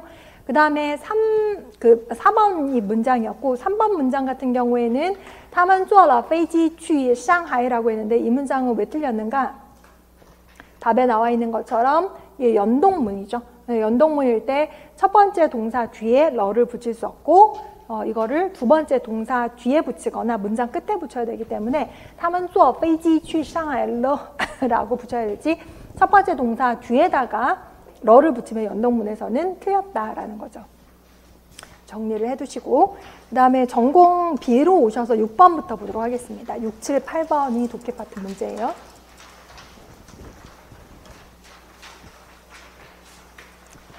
지금부터 어떤 문제가 나오느냐면은 우리 최근에 나온 문제 중에서 그 이중지문이 최근에 계속 나오는데 이중지문이 우리도 그렇잖아요. 비교를 하려면 뭔가 공통점이 있고 나서 다른 점을 비교를 하잖아요. 이중지문도 마찬가지예요. 뭔가 공통점이 있는데 내지는 다른 점이 있거나 공통점이 있으니까 거기서 답을 찾을 수 있거나 이럴 때 문제를 내거든요. 이 문제는 왕한석의 상중형이랑 송렴의 동양마생서 두 문장의 공통점이 뭐죠? 둘 다 공부 관련돼서 공부 열심히 했다라는 내용을 담고 있잖아요. 이런 식으로 비슷한 문제가 나오고 또 하나는 한유의 백이송이 문제가 나왔었잖아요. 그 다음에 사마천의 백이열전이 나왔잖아요. 이렇게 같은 인물을 동일하게 소재로 다룬 작품이 이중지문으로 나올 수가 있는데 지금 6번 문제는 사마천의 유후세가 그 다음 소식의 유후론인데 제목 보니까 유후가 같은 사람인가 보구나 하고 넘어가도 상관없어요. 근데 이 사람이 어떤 사람이냐면 한 고조 유방을 도와서 한나라의 개국을 도운 인물 대표적으로 3명을 꼽으라고 하면 행정 전문가 소하, 그 다음에 불의인 장량, 그 다음에 전투력 만렙인 한신. 근데 이 사람 유후는 누구냐면은 장량을 얘기를 한다. 그러면 장량이라는 사람이 자가 이 비문장에 보면 나오지만 자방이라고 나와요. 그 다음 유후는 뭔가 한나라가 개국하고 나서 우리도 그렇잖아요. 뭔가 큰 일을 하는데 도와준 사람한테 농공행상해야 돼요. 땅도 나눠줘야 돼요. 유 땅에 땅을 준 거예요. 그러면 거기에서는요, 이 사람이 왕인데 옛날에는 내가 황제가 있으니까 그 밑에 왕을 제후라고 하죠. 그래서 리우호 할 때 그 유후가 바로 유후, 이 사람이 장량이에요. 근데 장량은 언제적 사람이냐면 뭐 정확하게는 안 나지만 전국시대 말기에 진시황이 천하를 통일할 때 장량의 한나라가 항구할 때 한하고 똑같아요. 그 장량이 한나라 사람인데 진시황 때문에 쫄딱 망해버렸어요. 그러니까 장량은 자기 집안도 박살이 나고 나라가 박살이 났으니까 진시황을 암살하려고 시도를 하는데 실패를 해요. 그렇게 돌다가 장량 자체 성격이요, 되게 머리가 좋은데 온화하고 여성스러웠다고 해요. 근데 이 사람이 어느 날 이렇게 안에 밑에 개울가에서 다리가 이렇게 있는데 쉬고 있는데 어떤 노인이 갑자기 그 장량을 보더니 일부러 그런 것처럼 신발을 팍 던져가지고 저기 젊은이 저거 좀 주워 그랬다는 거예요. 장량이 보고 뭐야 했는데 어르신이니까 가서 이제 주워왔다는 거죠. 자, 어르신 했는데 그 할아버지가 아주 성질이 고약하신 분인지 신겨 그랬대요. 그래서 하고서는 신겨 드린 거예요. 그랬더니 노인이 내가 뭔가 이렇게 신발을 신겨줬으니까 내가 뭔가를 가르쳐 줄 테니까 닷새 뒤에 새벽에 우리 여기서 만나자. 내가 아주 좋은 걸 주겠다고 한 거예요. 장량이 착하니까 기대를 하고 닷새 뒤에 아침에 이렇게 딱 나갔는데 할아버지 먼저 나와 계신 거예요. 할아버지가 이 어른하고 약속했는데 늦어! 이러면서 닷새 뒤에 아침에 일찍 다시 와! 이러고 가버린 거예요. 장량이 닷새 뒤에 아침에 일찍 또 갔어. 갔는데 할아버지 또 나와 계신 거예요. 할아버지 또 화를 내면서 닷새 뒤에 또 오라고 한 거예요. 새벽에 만나자고. 보통 사람 같았으면 안 갔지. 근데 장량은 닷새 뒤에 그 전날 밤부터 기다린 거예요. 갔더니 할아버지가 가르침을 줄만하구나 하고서는 책을 짠하고 주면서 자네한테 도움이 되는 책이다 하면서 자기는 앞으로 자기를 이제 성공해서 찾아오려면 어느 산에 돌이 나야 이러고서 이제 헤어지고 나서 그 책을 받아서 항고조 유방을 도와서 한나라의 건업을 도왔다라는 말이 있어요. 그래서 장량이라고 하는 사람 자체가 그 사람 저기한테 어떤 역할을 했냐면 항고조 유방한테 어떤 역할을 했냐면은 참아라 역할을 한 거예요. 한신 같은 경우에는 대장부였어요. 칼싸움하고 장군이에요. 유방이 굉장히 그 항고조가 되고 나서도 위협으로 느끼니까 여치하고 제거를 한 한신 같은 경우는. 장량은 언제 나왔냐면은 우리 왜 연초에 공부할 때 홍문연 배웠죠. 우리 시험에 나왔던 홍문연 나왔죠. 홍문연에서 항우가 유방 죽이려고 부르죠. 거기에 항우의 브레인이었던 아부가 누구였죠? 범증이었죠. 범증도 있었고 항우의 큰아버지는 항백도 있었고 그 다음에 나중에 유방을 안 죽이니까 범증이 항장, 그래서 항장이 우젠하잖아요. 그렇잖아요. 그 의도가 딴 데 있지 않고 이자의 폐공이 한고조 유방입니다. 거기에 또 있었던 유방 쪽 사람이 번쾌.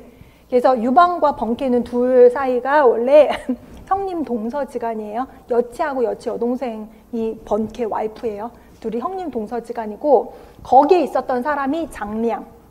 그러니까 장량이 유방 옆에서 이럴 땐 이렇게 하십시오라고 자꾸 얘기를 해주는 거예요. 그래서 소식이 범증론을 썼어요. 근데 우리 시험에 범증론은 범증론 시험에 안 나왔어요. 소식에 그래서 제일 많이 나오는 글은 소식에 인생관이 많이 들어가 있는 글이 제일 많이 나와요. 그래서 전적벽부라던가 그 다음에 또 뭐 나오지? 염노교 적벽회고라던가 뭐 이런 등등의 글들은요. 정풍파라던가 이런 거는 소식이 편적되고 나서 어려움에 빠졌을 때 썼던 글이기 때문에 이 사람의 그 어떤 인생관, 처세관이 들어가 있어요. 노장사상 같은 거. 우리 시험에서는 그런 글을 좋아하는데 범증론이라던가 유후론이라던가 이런 인물론 있잖아요. 그거는 소식이 20대 초반에 쓴 거예요. 그러니까 이 사람 어땠고 저 사람 어땠고 이런 식으로 소식이 잘 나갔을 때. 소식은 편적당한 게 40대부터 편적당할 거야. 40대, 50대, 60대 이렇게. 그러니까 한참 똑똑하고 잘났을 때 쓴 글이기 때문에 소식의 인생관을 여기서 우리가 찾을 수는 없다. 그러면 여러분이 또 공부를 그냥 하신 분들은 소식글이 나왔어. 그러면 어디 볼까? 뭐 이렇게乐观 뭐 이런 거, 向上 이런 거 아니에요. 인물론은 전혀 다른 결입니다. 그러면 소식은 그 유후론에서 그 장량을 어떻게 평가하고 있느냐면은 좋게 평가하고 있어요. 좋게 평가하고 있는데 어떻게 좋게 평가하고 있냐면은 장량이 유방으로 하여금 인내를 가르쳤기 때문에 유방이 항우를 무찌르고 천하를 통일할 수 있었다라는 얘기를 해요. 다시 말해서 유방이 한 나라를 세울 수 있었던 것은 장량이 옆에서 유방한테 가르쳤기 때문이다 얘기를 하는 거예요. 그러면 이렇게 생각할 수도 있어요. 뭐 한 가지 사건만 보고 어떻게 장량이 유방한테 인내를 가르쳤다고 할 수 있냐? 원래 유방이 그렇게 잘 찾는 사람일 수도 있잖아 라고 물을 수 있으니까 이 글에서 뭐라고 했냐면 아니 한신이 자기가 제 나라 왕 되고 어쩌고 이렇게 막 설치고 다녔을 때 유방이 엄청 대노를 했었던 적이 있었거든. 그걸로 봐서 유방은 화를 내는 사람이었는데 원래 잘 내는 사람인데 장량이 자꾸 참으라 해서 항우를 무찌르고 한나라 고조가 될 수 있었던 거야. 다시 말해서 그 유방 자체가 똑똑하고 뭐 잘나서가 아니라 이 소식이 봤을 때는 장량이라고 하는 인물을 얻었기 때문에 한 고조 유방이 될 수 있었다. 한 고조가 될 수 있었다라고 얘기를 하는 거예요. 또 하나 장량과 소하나 한신 같은 사람은 정말 영웅, 우리 왜 한초 삼거리라고 얘기를 하거든요. 막 유방도 자기 입으로 그랬어요. 이런 사람들은 내가 이런 뭐 행정이나 뭐 전쟁이라던가 이런 브레인 부분에서는 이 세 사람을 능가할 수 없지만 내가 이 세 사람을 얻었기 때문에 천하를 얻을 수 있었다는 얘기를 하는 거거든요. 그러니까 이런 것도 알고 계셔야 되는 거죠. 그러면 A부터 봅시다. 사마천. 사마천 보시면은 요거 간단하게 보시면은 패공 루 진공 패공 이걸 아셔야 돼요. 제가 왜 자꾸 패공 항고조 유방 뭐 장량이 자방이고 뭐 얘기를 하냐면은 사람이 등장하면 누가 누군지를 알아야 대충 연결이 되거든요. 패공 나왔으니까 누구? 한고조 유방이 진궁에 들어갔대. 그러면 이것도 역사를 모르면 그냥 아 들어갔나 보다 이러고 가는데 한고조 유방이 되기 전에 유방하고 항우가 싸울 때 진시황이 죽고 나서 함양을 먼저 점령을 하면 거기에 한중 왕을 시켜주겠다고 초나라 왕이 얘기를 했었거든요. 근데 그걸 유방이 먼저 들어간 거예요. 근데 그 당시 항우는 유방보다 나이는 훨씬 어리지만 직급이 말도 안 되게 더 높았어요. 항우는 초나라의 국방장관 핏줄이야. 할아버지가 항견? 뭐 큰아버지, 삼촌, 할아버지가 우리나라로 치면 대한민국의 이순신 장군 집안, 금수저. 항우는 그런 집안이었는데 유방은 그냥 40대까지 그냥 뭐 저작거리에서 이렇게 껄렁껄렁하고 다니던 사람이었어요.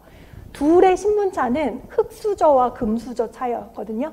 그러니까 패공이 진궁에 들어갈 때까지만 해도 뭐 여기선 진궁이라고 나왔지만 우리가 아는 그 두목의 아방궁 들어갈 때만 해도 항우가 위였기 때문에 요놈 봐라. 네가 들어갔어? 너가 왕해? 심지어 소문 들어보니까 거기서 여자랑 막 술 먹고 하고 차지하고 지가 왕인 것처럼 괘씸해. 그래서 홍문현에서 불러가지고 죽이려고 한 거예요. 근데 이제 유방이 실제로 그랬다는 거예요. 진나라 궁에 들어가는데 공시 외장 고마 정bảo妇女 签书 궁실에 휘장 같은데 고마 나잖아요. 개, 말. 중국 작품들 보면 참 개가 많이 나와. 분명히 개를 잡아먹은 거야. 그렇죠? 여기선 중요하지 않아요. 아무튼 가축도 많고 여자들도 엄청 많아. 궁궐에. 그러니까 누가 거기에 머무르고 싶었던 걸까? 유방이 거기 살고 싶었던 거예요. 좋지 뭐. 그 다음 번쾌 나왔네. 번쾌, 방활. 이 사람 누구랬죠? 유방의 동서이자 이 당시에는 유방의 부하인 거죠. 이 사람이 우리 배웠잖아. 간언하다. 그쵸? 애둘러서 간언한 거예요. 패공한테 뭐 하라고? 추셔하라고. 그러면 추셔라는 단어를 몰라도 대충 무슨 뜻일까? 형님 나가요. 여기 있지 말고 나가요. 목소리는 이렇게 여자처럼 안 했을 거예요. 번쾌는 약간 장비 스타일. 삼국지연의 장비 스타일. 형님 나갑시다. 여기 있지 말고. 그럼 추셔가 추하에 뒤주하자. 리칼. 이거는 다른 거 두 번째가 아니에요. 이거죠. 나갑시다. 궁궐에 있지 말고 나갑시다. 오해를 할 수 있으니까지는 없지만 나갑시다. 근데 폐공이 안 들었대죠. 그쵸? 량 위에서 량. 그러면 짱량이라는 거 알면은 되는데 또 모르면 어질게 말하였다. 이러면 또 이제 시간 또 몇 분 걸리는 거죠. 장량, 유후, 자방, 장자방 같은 사람인 거 알면은 빨리 넘어. 1초 만에. 장량이 뭐라고 했냐? 무릇 진은 무도했대. 그러면 진나라가 내가 알고 있는 그 진시황의 진 알아야 해석이 되죠. 모르면 해석이 안 되는 거예요, 여러분. 문학은 중국 문학은 역사를 뗄래야 뗄 수가 없어요. 알면 독해가 너무나 쉬워져요. 그렇죠? 그래서 폐공이 더즈츠 여기에 다시 말해서 장량이 하고자 한 말은 진나라가 무도했기 때문에 폐공께서 여기까지 오게 된 거 아니냐. 그러면서 무릇 천하에 잔재 남아있는 도적들을 제거를 하고 마땅히 가오수웨이즈 이거 좀 어려울 수 있어요. 모르면 어떻게 해석을 하냐. 마땅히 가오수 뭔지는 몰라. 근데 이걸로 우리 저번에 배웠는데 뭐 의지하다 이걸로 의지해야 돼. 그러니까 어쨌거나 나쁜 놈을 제거를 하니까 뭐 잘해라 이런 것 같아. 넘어가야지 어쩌겠어. 모르는데. 그쵸? 그리고 넘어가. 지금 진해에 들어왔어요. 지금 막. 그래, 지안치러 즐거움의 향락에 빠져 있어요. 이걸 뭐라고 부르는가? 쭈지의 외뉴라고 했는데 쭈는 알아. 빵쭈 돕다 알아. 지혜 이거 좀 어려운데 그거 공부하다 보니까 역사 인물 중에서 하은주 할 때 은나라 마지막 왕이 주왕이었고 여자 그 못된 여자 달기 해가지고 놀다가 나라가 망했어. 주나라 마지막 왕은 누구였죠? 유왕이었나? 포상하고 놀다가 나라가 망했어. 그러면 여기서 걸왕이라고 하는 것은 하나라 마지막 왕. 그러니까 다 폭군들. 그러면 중국 역사 문화를 알면 지혜가 정확하게 누군지 몰라도 뭐 사람인지 뭔지 몰라도 나쁜 놈을 도와서 사악한 짓을 하는 거구나. 나쁜 행동을 하는 거나 요것만 알고 넘어가도 돼요. 다시 말해서 장량이 말하고자 하는 거는 나쁜 진나라 무찌르고 여기 들어올 수 있었고 그러면 여기서 먹고 마시고 노는 게 아니라 잔당을 제거하고 마땅히 가우스 웨이츠 뭐 해야 되는데 만약에 지금 이처럼 놀고 있으면 유방 이렇게 놀고 있으면 여기 궁궐에 지금 살고 있으면 마치 그거는 쭈지에 웨이니에 하는 거랑 똑같아. 그러니까 나쁜 놈을 도와서 더 나쁜 행동을 하는 거와 같습니다. 라고 한 것 같아. 그거 아시면 돼요. 그럼 앞에 나왔던 가오수가 뭔지 한번 봅시다. 가오수는요. 좀 아시는 분은요. 하얀색 천. 하얀 천은요. 무슨 뜻이냐면은 상복, 비유적으로 검소하다. 검소함을 해야 된다는데 의지하다라고 해석을 해도 되고 아까 의지하다라고 해도 되고요. 근본으로 삼다라고 해도 상관없어요. 그러니까 중국어 표현은 빙지에 기대다 내지는 빌다라고 해서 다시 말해서 이 가오수 웨이즈라는 거는 소박함을 기대요. 소박함을 근본으로 삼아. 다시 말해서 즐기고 노는 것보다는 그러니까 잔당을 나쁜 놈들을 갖다가 잔당을 제거하러 들어왔으면 예전처럼 사치향락을 즐기는 행동이 아니라 소박함을 근본으로 내지는 소박함으로써 행동을 해야지. 어때요? 이렇게 먹고 마시고 즐기면 저 나라 망한 나쁜 놈처럼 또 나쁜 행동을 하는 거와 다르지 않습니다. 라고 쓴 소리를 누가? 장량이 누구한테? 폐공 유방한테 얘기를 한 거죠. 근데 유방은 방금 전에 범캐가 얘기했을 때는 안 듣더니 장량이 얘기하니까 어떻게 했어요? 결국은 들었는데 중간에 과정이 있죠. 또한 忠言逆而利于行, 毒药苦口利于病. 우리 그런 말 하잖아요. 쓴 약은 몸에는 좋은데 입에는 써. 쓴 약이란다. 좋은 약은. 그 다음 충어는 귀에 거슬리는데 어때요? 자기한테 다 도움이 되는 말이야. 그 말이 바로 忠言逆而利于行, 毒药苦口利于病. 장량이 만들어낸 말은 아닌데 많이 회자가 되는 말이죠. 해석이 돼야 되는 거죠. 그러면 문제가 충예인이 뭔지를 써봐라 라고 했는데 잘 보세요. 이거는 여러분이 사마천의 사기를 알 필요 없고요. 다만 그 초안쟁패에서 그 한유와 유방과 항우의 그 초안쟁패 스토리를 좀 알고 있으면 도움이 되고, 그 다음에 이게 A가 뭐게 했을 때는 독해 문제죠. 이것 또한 사실은 순수 독해라고 볼 수 있어요. 근데 그 역사 인물을 알면 너무나 쉽게 풀 수 있는 게, 분명히 등장인물은 벙케랑 유방이랑 장량이 나왔는데 유방이 지금 대빵이야. 근데 자기가 뭐 들어가서 진나라 아방구에 들어가서 여기서 살고 싶어. 예쁜 여자도 많고 돈도 많아. 먹을 것도 많아. 근데 벙케가 나가자고 하는데 말 안 들었어요. 근데 장량이 말을 하니까 나중엔 결론적으로 나갔는데, 장량이 뭐라고 했냐면은, 쓴 말은 충언은 귀에 쓰다고 했잖아요. 거슬린다라고 했잖아요. 근데 충언을 내가 말하기 전에 누가 말했는가? 벙케가 말했잖아. 근데 벙케가 아까 뭐라 그랬어요? 나가라고 했잖아. 나가라고 한 게 충언인 거죠. 뭐라 했냐? 방화에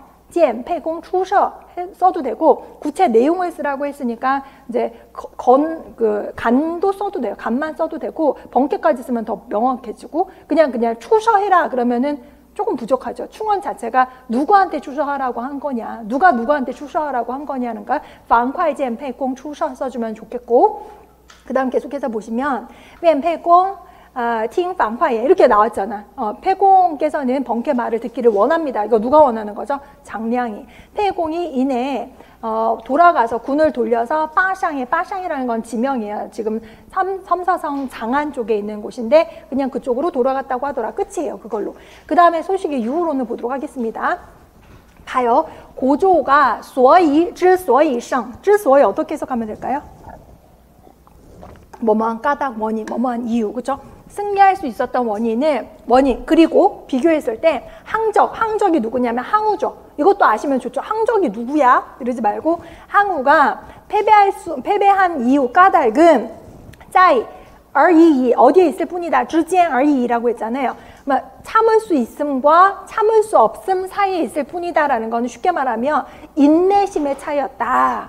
인내의 차이였다. 항적은 为不能忍 참을 수가 없어서 이로 인해서, 이때 시이 나오면은 그 백화 해석할 때 인츠라고 바꾸면 돼요.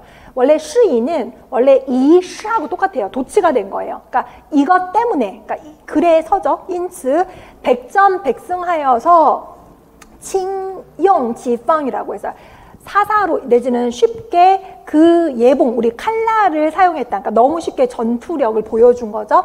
근데 펀하오 있죠. 비교가 되는 거예요. 고조가 누구죠? 한고조 유방이에요. 참았어요. 고조는 참아서 양지취 펑얼다이지비라고 해서 그 칼끝을 온전하게 할 때까지 기다리고 자신의 결점 단점을 어때요? 자신의 결점 단점이 아니라 상대방이 피폐해질 때까지 기다린 거죠. 결점 단점을 기다린다는 건 말이 안 되는 거죠.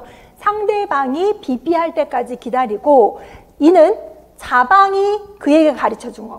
자방이 누구냐? 문맥으로 보니까 장자방, 장량, 유후를 가리키는 건데, 몰라도 해석은 가능하고 알면 완전 그냥 몇 초 만에 알 수 있는 거고, 쩌지 했으니까 여기서 즈는 누구게요? 폐공, 유방이 되는 거죠.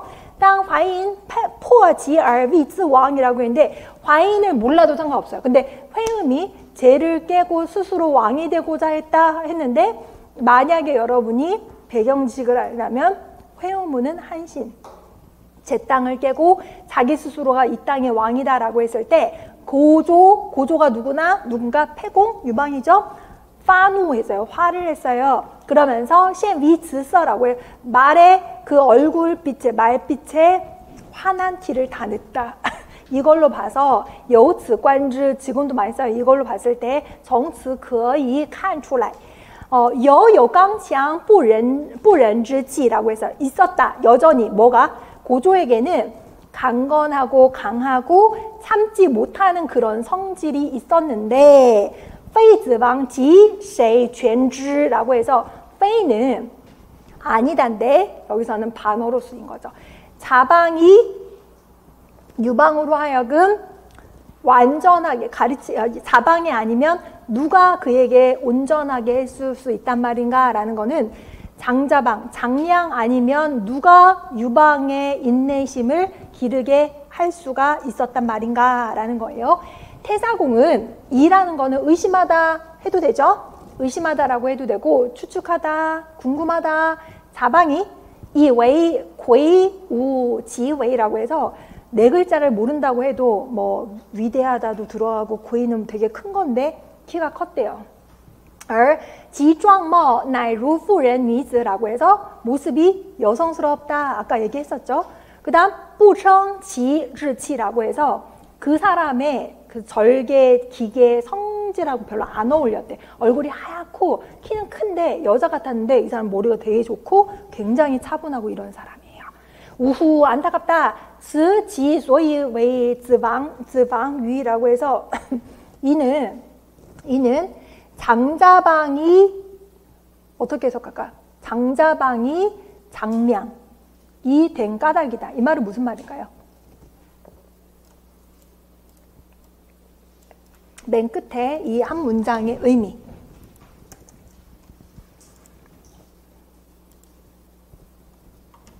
색깔이 너무 부담스러우니까 지울게요.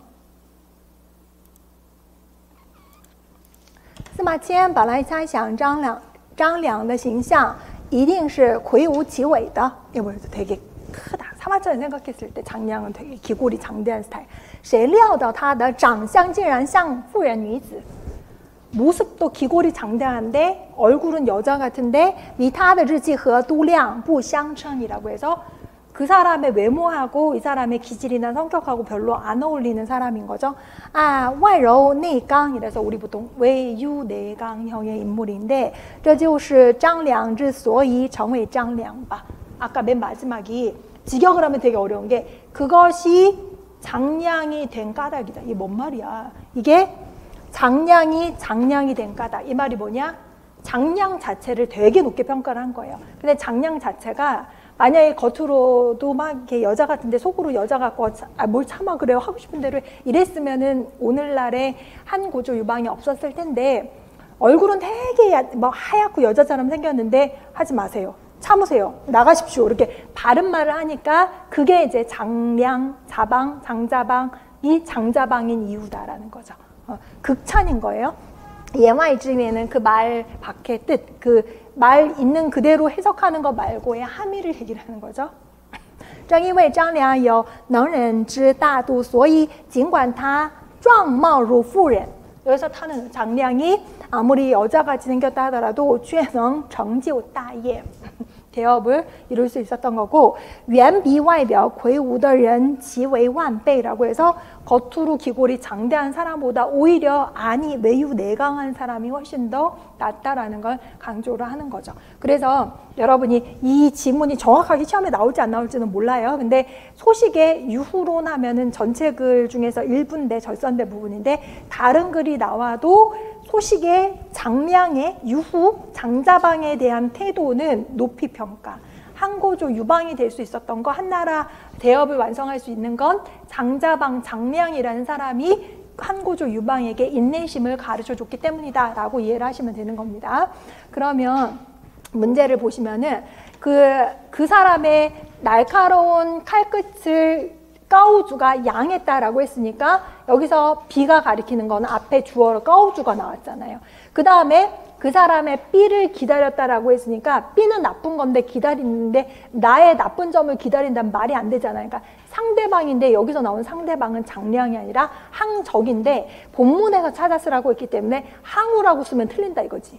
그죠? 항적이라고 써야 된다라는 거죠. 그래서 문제의 조건에 따라서 항우도 맞지만 항적만 답이 되는 경우가 있는 거고 그 다음에 뒤에 들어갈 말이 뭐냐라고 했을 때 이는 누가 가르쳐 준 거기 할 때 인물 자체가 고조랑 항적이랑 장량밖에 안 나왔잖아요. 근데 장량이라고는 여기 이 소식의 유후로는 안 나왔고 계속 자방 나왔으니까 장량이라고 쓰면 틀린데 이건 또 이제 물체점 하면 맞을 수도 있지만 자방이 꼬로 장량이기 때문에 원문 자체에는 이것은 자방이 그에게 가르쳐 준 거다라고 돼 있습니다. 그러니까 중요한 건 자방이 장량이 맞잖아. 맞게 해주세요 라고 해도 호세도 이유 안 되는 게 문제에서 찾아 쓰세요 라고 했으면은 아무리 장량이 자방이 장량이라 하더라도 장량은 오답이 되고 자방만 정답이 될 수 있다라는 거니까 그런 점도 기억을 하시기 바랍니다. 됐고요. 그 다음에 7번 보시면 지금 3시인데 빨리 해야겠다 빨리. 지금 3시까지거든요, 우리 독해가. 그래서 3시부터 이론 해설해야 되기 때문에 제가 빨리 끝내야 돼요. 얼른 보면은 지금 B에서 A가 가리키는 쌍음절, 이음절사를 찾으라고 했는데 A가 뭐냐면 진왕이잖아요. 근데 이거 제가 설명했어요. 사마천 맹상군 열전에서 그 맹상군이 진나라 들어갔다가 그 진왕의 그 총애한테 호백구 바치고서 나중에 호백구 바치고 나서 이렇게 도망 나왔던 일화 있잖아요. 그 계명구도 하면서 설명을 다 했던 거예요, 마침. 진왕이 가리키는 거를 마침 우리가 배웠던 왕한석의 동맹상군전을 찾으라고 했는데 우리 이거 지문 또 배웠던 건데 거기 보면 왕을 가리키는 비유하는 말이 딱 하나 나와요. 남면. 왕좌에 앉아서 남쪽을 바라본다고 해서 남면은 옛날부터 왕이에요. 이거 공부하신 분 한번 뒤져보세요, 주석. 그래서 남면을 골라주면 되고 그 다음에 맨 끝에 B가 子二人八字에서 해석을 해보면 마침내 이 두 사람이 글을 끄집어내줬다. 발탁이 아니라 여기서는 구해준 거거든요. 근데 내용을 읽다 보면은 계명하고 구도한 사람이 누구를 맹상군을 위기에서 꺼내준 건데 비의 함의와 비슷한 어구를 찾으라고 했는데 동맹상구전에 보면은 마침내 그래서 그들의 힘에 의지하여서 이로써 호랑이 표범처럼 무서운 진나라로부터 벗어날 수 있었다. 맨 첫 번째 줄 끝에 나와 있죠.赖吉利一托于虎豹之亲 요거죠. 참고로虎豹之亲할 때虎豹는요. 호랑이와 표범처럼 무서운 진나라를 꾸며주는 거예요. 그러니까 진짜 호랑이 표범이 나오는 게 아닙니다. 그 다음에 사자성어는 계명구도고 계명구도의 함의가 뭐냐라고 했을 때 그 답안 참고하셔서 못 쓰신 분들은 암기하세요. 이거는 이미 기출도 됐었고 필수 성어이기 때문에 암기를 반드시 하셔야 됩니다. 됐고요. 그 다음에 마지막 8번 문제 보시면은 요거는 성조 문제로 내봤는데 보세요. 삼성의 변조 관련돼서 내본 거예요. 그래서 우리 맨 처음에 중국어 배우면 니하오를 많이 배우는데 니도 삼성, 하오도 삼성인데 하나하나씩 읽으면 삼성인데 여기서 뭐라고 해야 쌍성즈라고 해요. 삼성을 쌍성즈라고 했는데 이거를 연속해서 읽으면 앞에 쌍성즈가 몇 성이 되나 2성이 되는데 문제는 이 글에서 찾아 쓰라고 했거든. 그러니까 2성이라고 쓰면 틀려요. 여기는 뭐라고 돼 있냐면은 양평이라고 돼 있잖아. 그러니까 양평이라고 써줘야 맞고.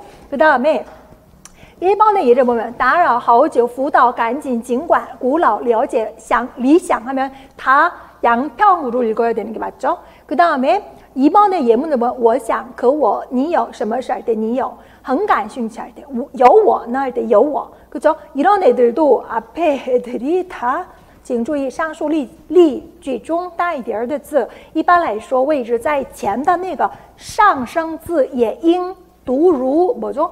양평. 그래서 이성으로 읽어야 된다. 그 다음에 세 번째 보시면은 上升하고和一个失去原有调值变为轻声字的上升字组合到一起하면 이때는 앞에 있는 상승즈에 두 가지 변조가 있는데 첫 번째 반삼성으로 읽는 경우 예를 들어서 마후라고 하지. 마후 이렇게 안 하. 마후라고 하죠. 그 다음에 여기 C에 들어갈 얘가 앞에 게 반삼성으로 읽혀지는 게耳朵椅子饺子 반삼성으로 읽혀지죠. 근데 뒤에 거를 이성으로 읽는 경우 샤오지에 이런 애들 샤오가 이성이잖아요. 이런 애는 다싸, 서리 그 다음에 샹샹 이럴 때는 앞에 있는 삼성이 이성으로 읽혀진다. 또 하나 대화문이 나왔는데 我的天哪这么麻烦我要是一个人去的话非迷路不可길을 뻔해서 혼자 가셨으면 我劝你还是买自行车吧骑车去用不了半个小时 30분도 안 걸려 자전거 타면 有了自行车去哪儿都方便 자전거 있으면 어디 가든 편해 好听你的咱们说去就去说去就去할 때 보세요 说 동사 지우 동사면은 뭐뭐 하자마자 바로 하다. 그러니까 말했으니까 바로 가자는 거죠. 有了车我一个人去还是不认识路啊 正好办이라고 했어요. 쉽지라고 하면서 뒤에 들어갈 정확한 말은 내가 있다라는 거. 그러니까 내가 있다라는 걸 직역하면은 무슨 뜻이죠? 나한테 맡겨. 내가 책임질게. 내가 있잖아. 나만 믿어. 중국어로 有我呢 했더니 你的意思是 하면서 你能和我一块儿去 나랑 같이 가려고 했더니 당연하지 라고 해서 有我呢도 암기를 하시기 바랍니다. 여기까지 할게요. 수고하셨습니다.